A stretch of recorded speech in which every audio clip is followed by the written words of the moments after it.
I was, by the age of 17, very deep into my addiction to crystal meth.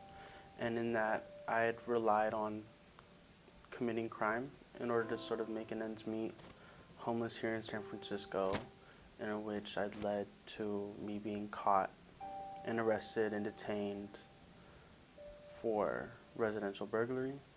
And in that, I was exited when sentenced to probation. I like to think and reflect on my history, justice involved, as a sort of profound time in my life, only because it sort of opened my eyes to something that I may not have seen otherwise. And it's something that I've honestly surrendered to, and I don't sort of allow it to be a burden, but kind of a more forward step into something that I can achieve moving forward. I don't actually have an answer as to why my mind changed. I don't think that it's without the help and care of God that I've gotten to where I am at today. And even though what I do today is a sort of continual focus on what I'm going to do next, I do my best to actually just fully embrace my past and treat it as a way to help me govern my perspective moving forward.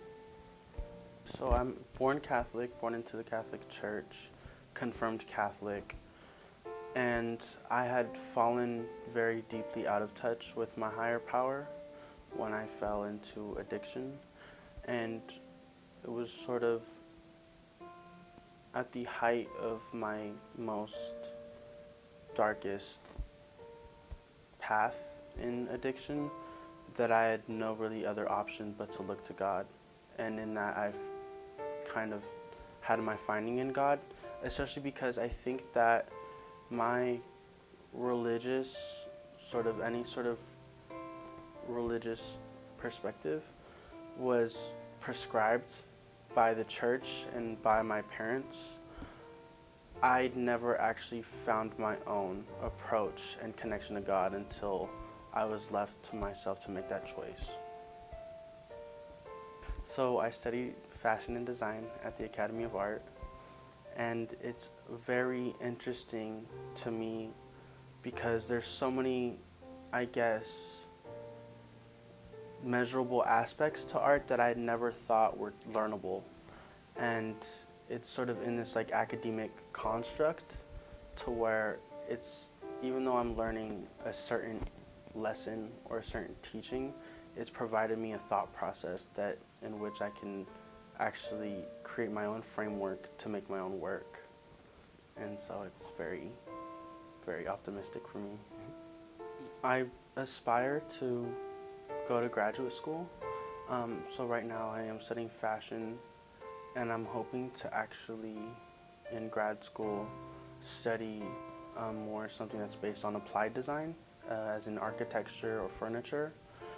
And I do hope to go to and attend internships abroad just to sort of see where I can apply what I've learned. I feel like my involvement in this program will support me by helping me be with others and around it in a community whose values are aligned with mine, because I've found it almost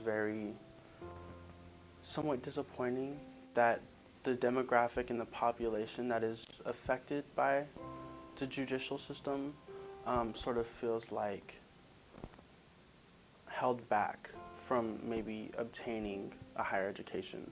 And so I can, say without a doubt that in my past it's been easy. There's this sort of like unspoken interconnectedness with the justice involved demographic.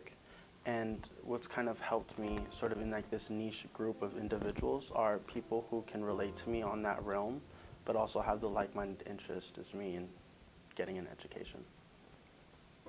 It's very important not to feel limited by the walls of institutions, and